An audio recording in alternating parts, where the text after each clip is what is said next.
السلام عليكم ورحمة الله وبركاته أعزائي طلاب الصف الخامس الابتدائي مع الدرس الثاني مظاهر سطح مصر.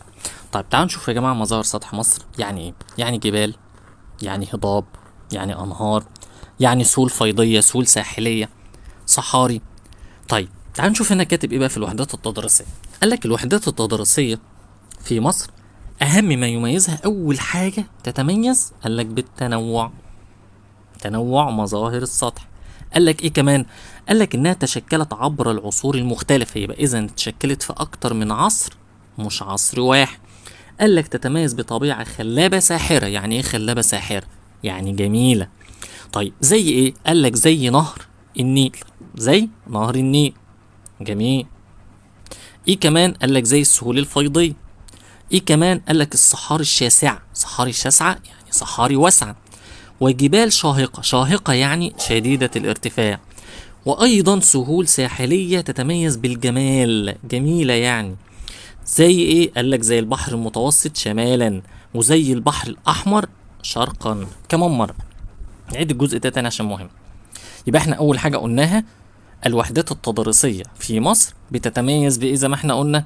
قالك تتميز بالتنوع، تشكلت عبر العصور المختلفة، تتميز بطبيعة خلابة يعني جميلة. زي ايه؟ قلنا زي نهر النيل، السهول الفيضية، الصحاري الشاسعة يعني الواسعة، والجبال الشاهقة يعني العالية، بالإضافة إلى السهول الساحلية الجميلة شمالا وشرقا. جميل. نخش في النقطة اللي بعدها. هنا في الخريطة دي بيوضح لنا حاجة مهمة جدا، الوحدات التضاريسية على الخريطة. فهنا في اللون الأخضر اللي انتوا شايفينه ده اهو الدلتا، وجنب فلسطين هنا اهو باللون الأحمر شبه جزيرة سيناء، بالإضافة إلى الصحراء الغربية أهي، بالإضافة إلى الصحراء الشرقية. يبقى احنا كده عرفنا أماكن الوحدات الإيه التضاريسية. نعيدهم تاني كده أهو، الدلتا شبه جزيرة سيناء، الصحراء الإيه الغربية، والصحراء الشرقية. جميل. تعالوا نشوف الوحدات التضاريسية دي بتتميز بإيه.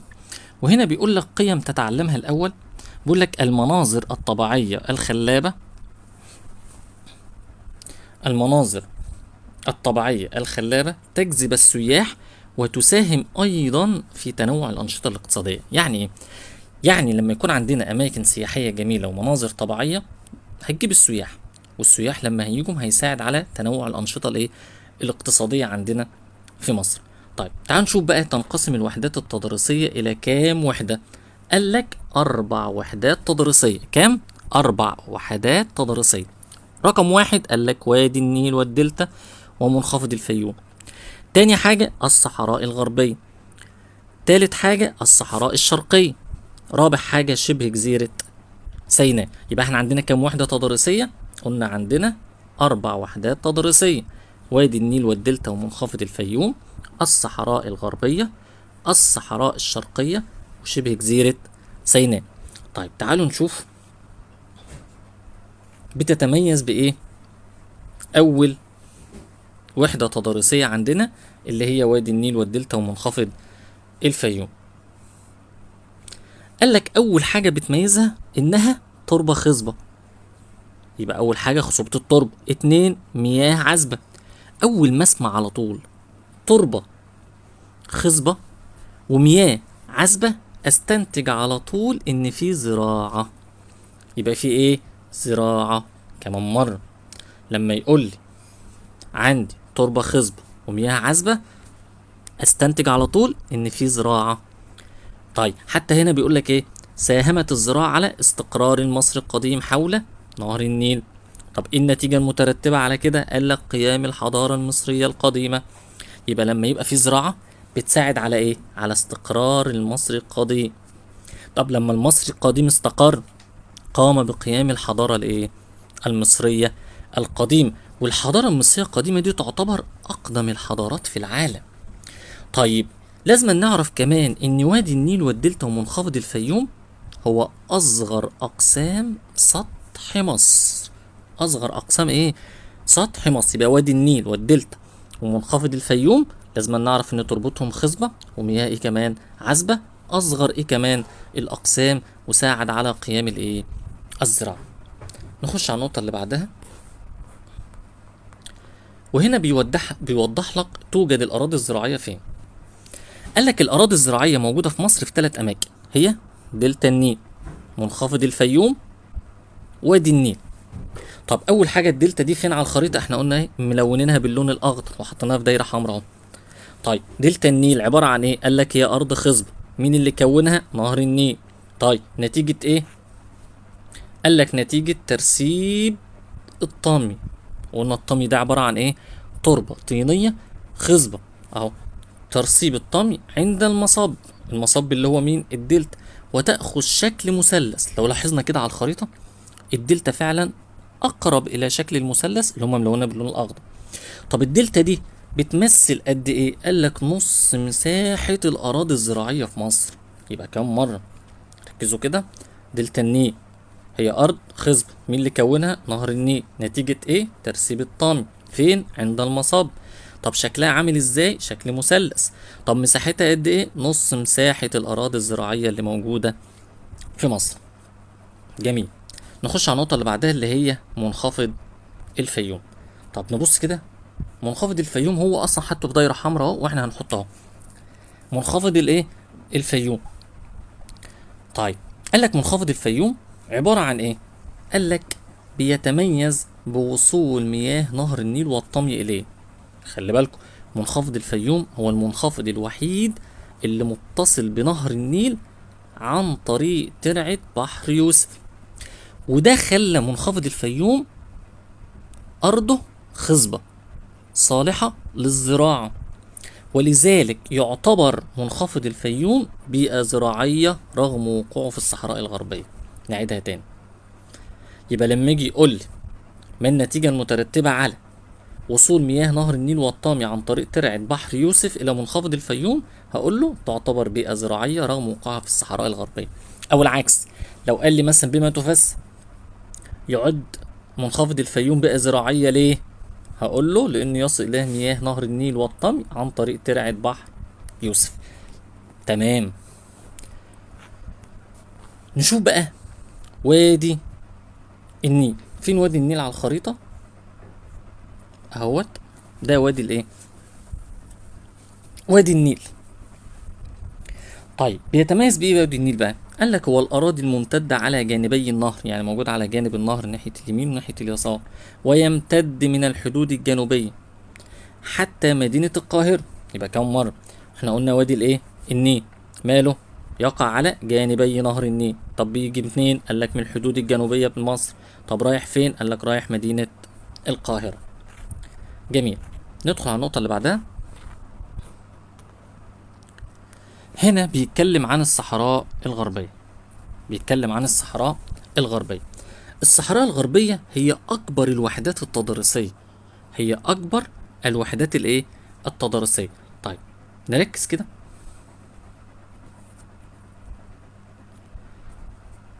قال لك الصحراء الغربية هي أكبر الوحدات التضاريسية في مصر من حيث المساحة. طب بتتميز بإيه؟ قال لك تتميز بتنوع مظاهر السطح. طب إيه الدليل على كده؟ نبص كده على الخريطة، هنلاقي فيها هضاب زي هضبة مرمريك، هنلاقي فيها منخفضات زي منخفض القطار، هنلاقي كمان فيها جبال زي جبل العوينات، وهنا كمان هضبة الجولف الكبير. يبقى إذا سطحه متنوع ولا مش متنوع؟ متنوع. ليه متنوع؟ لأن احنا قلنا فيه جبال وفيه هضاب وفيه منخفضات. طب تعال نشوف الأول الهضاب. قال لك يغلب على الصحراء الغربية المظهر الهضب. يعني ايه؟ يعني مليان هضاب، فنقول له الإجابة لكثرة الهضاب. بس كده. يبقى لما يجي يقول لي بما تفسر الصحراء الغربية تتميز بالمظهر الهضبي، هقول له لكثرة الهضاب بها.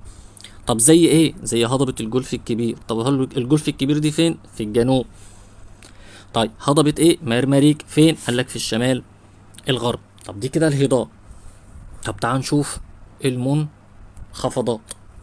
قال لك عنده كمان منخفضات، واكبر المنخفضات اللي موجوده هو منخفض القطار، ولكن نادر السكان.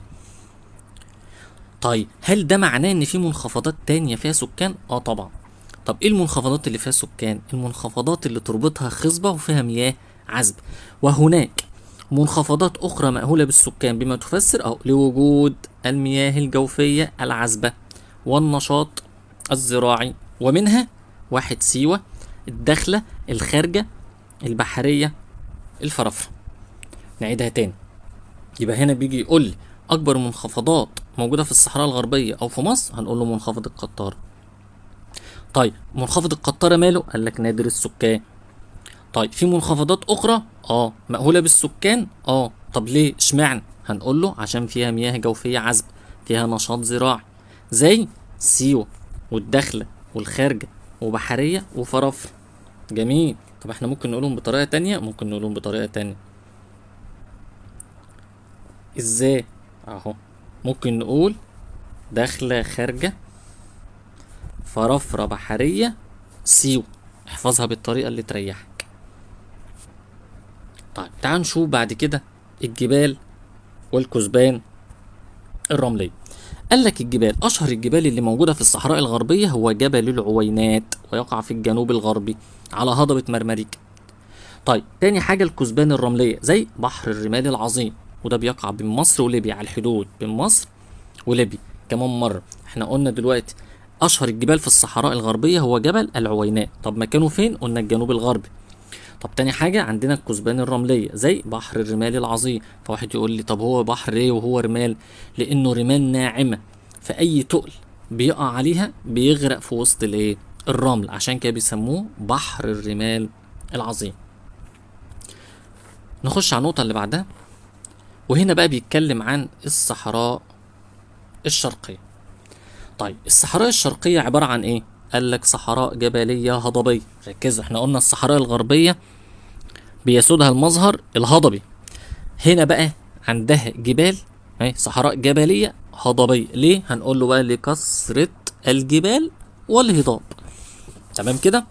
طيب بيتميز بيه بقى الصحراء الشرقية؟ قال لك الصحراء الشرقية بتتميز بالمعادن كالذهب. يوجد بقى ايه كمان؟ قال لك حقول بترول وغاز طبيعي. طيب تعال نبص على الكلام ده بقى على الخريطة. نركز بقى في الخريطة. هنلاقي شمال الصحراء الشرقية هضبة المعازة، تحتها على طول جبل شايب البنات، وهو أعلى قمة جبلية في جبال البحر الأحمر. في الجنوب هنا هنلاقي هضبة العبب. كمان مرة، يبقى في الشمال هضبة المعازة، بعدها جبل شايب البنات، بعدها على طول جبال البحر الأحمر، بعد كده هضبة العبب. ده هضبة ايه يا جماعة؟ العبب ده في الجنوب.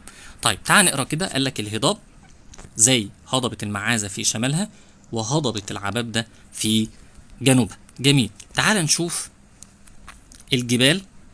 هنلاقي زي جبال البحر الأحمر، وأعلى قمة جبلية هو جبل شايب البنات. طيب بعد كده الأودية الجافة. يعني ايه أودية جافة؟ قال لك هي أودية كانت تمتلئ بالإيه؟ بالمياه. هي أودية كانت تمتلئ بالمياه قديما. يعني ايه قديم؟ يعني كان زمان فيها مي، ثم ايه اللي حصل لها؟ جفت، ثم جفت مثل وادي قنا. كمان مرة، يبقى هنقول الأودية الجافة هي مالها؟ أودية كانت تمتلئ بالمياه قديما ثم جفت مثل وادي قنا. طب أهميتها ايه؟ قال لك بنستخدمها في تخزين المياه. تخزين المياه امتى؟ قال لك عند حدوث السيول، والسيول ديت يعني أمطار غزيرة جدا. يبقى لما يجي يقول لي أهمية الأودية الجافة، هقول له يمكن استخدامها في تخزين المياه عند حدوث السيول. طب هنا في قيمة لازم نتعلم.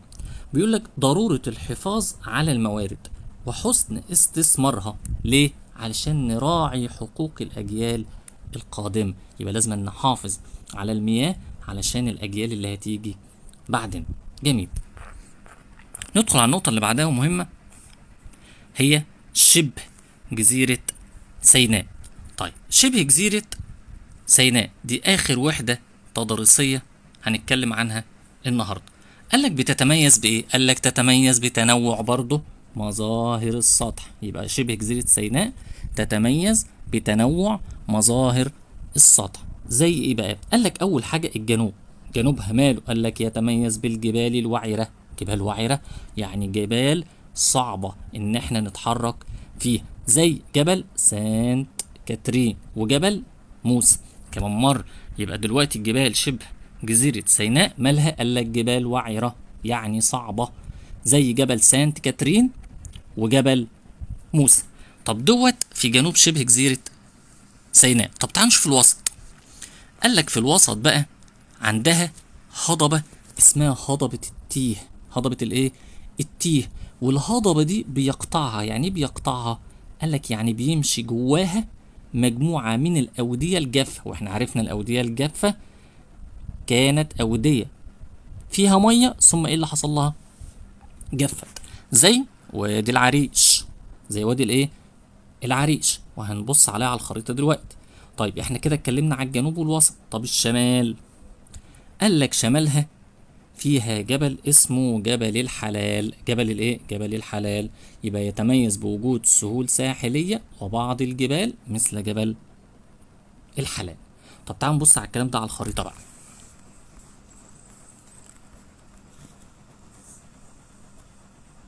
اهو هنلاقي يا جماعة فعلا فوق اهو جبل الحلال، شايفينه اهوت، حطيته بدايرة حمراء. تحته على طول وادي العريش، تحته على طول هضبة التيه. يبقى نعيدها كمان مرة. يبقى احنا قلنا هنا في الشمال اهو جبل الحلال، بعد كده في الوسط وادي العريش، بعد كده هضبة التيه. يبقى جبل الحلال، وادي العريش، بعد كده هضبة التيه. يبقى كده أهم المظاهر اللي موجودة في شبه جزيرة سيناء. طيب بعد كده هنا بيتكلم بقى عن عوامل تشكيل سطح مصر. ايه اللي كون الجبال والهضاب اللي احنا اتكلمنا عنها والمنخفضات اللي موجودة في مصر؟ قالك عندنا عوامل باطنية. عوامل ايه؟ باطنية، يعني باطن الارض، تحدث في باطن الارض. طب جميل. وفي عوامل تانية، عوامل خارجية. عوامل خارجية وعوامل باطنية. طب تعال نشوف العوامل الباطنية الأول. قالك العوامل الباطنية زي الالتواءات. زي الايه؟ الالتواءات، حركات التوائية يعني. طيب وايه كمان؟ قال لك حركات انكسارية والتي ساهمت في تشكيل جبال البحر الأحمر. يبقى لما يجي يقول لي جبال البحر الأحمر تكونت نتيجة حركات، أقول له انكسارية. حركات ايه؟ انكسارية. كمان مرة الحتة دي عشان مهم. يبقى يقول لي جبال البحر الأحمر اتكونت ازاي؟ هنقول له حركات انكسارية. كمان مرة، كيف تكونت جبال البحر الأحمر؟ هنقول له نتيجة الحركات الانكسارية. طيب العوامل الباطنية كم نوع؟ هنقول له نوعين، التوائية وانكسارية. يبقى العوامل الباطنية التوائية وكمان وانكسارية. طب جبال البحر الأحمر قلنا هنقول ايه بقى؟ جبال البحر الأحمر انكسارية. طب دي كده العوامل الباطنية. طب العوامل بقى الخارجية، قالك تحدث على سطح الأرض مثل التعرية، إما بفعل الرياح أو المية. لا تاني، نعيدها تاني. العوامل الخارجية بتحدث ايه؟ قالك على سطح الأرض زي التعرية. طب التعرية دي مين السبب فيها؟ قالك يا إما الرياح التي شكلت الكثبان الرملية، يا إما المياه التي كونت وادي النيل والأودية الجافة. طيب يبقى احنا عندنا دلوقتي رياح شكلت كثبان رملية، وعندنا كمان مياه كونت وادي النيل والأودية الجافة. يبقى احنا عندنا عوامل باطنية وعوامل خارجية. تمام؟ الباطنية زي الالتواءات والانكسارات، والخارجية زي الرياح والمية. يبقى كل العوامل دي يا جماعة أثرت على شكل سطح الأرض. وهنا رسم اهوت رسومات بتوضح لنا الحركات الالتوائية، ودي الحركات الانكسارية، ودي تعرية الهواء أو الرياح، ودي تعرية المية. طيب في هنا بقى سؤال مهم بيقول لنا ما النتيجة المترتبة على تنوع مظاهر سطح مصر؟ تنوع مظاهر سطح مصر ده ترتب عليه ايه؟ قالك تنوع الثروات الطبيعية، بقى عندنا ثروات طبيعية كتير. ايه كمان؟ تعدد الأنشطة الاقتصادية. لا السؤال ده تاني مهم. السؤال ده بيقول لك ما النتيجة المترتبة على تنوع مظاهر سطح مصر. اقول له ايه بقى؟ اقول له تنوع الثروات المعدنية، تعدد الأنشطة الايه الاقتصادية. تمام.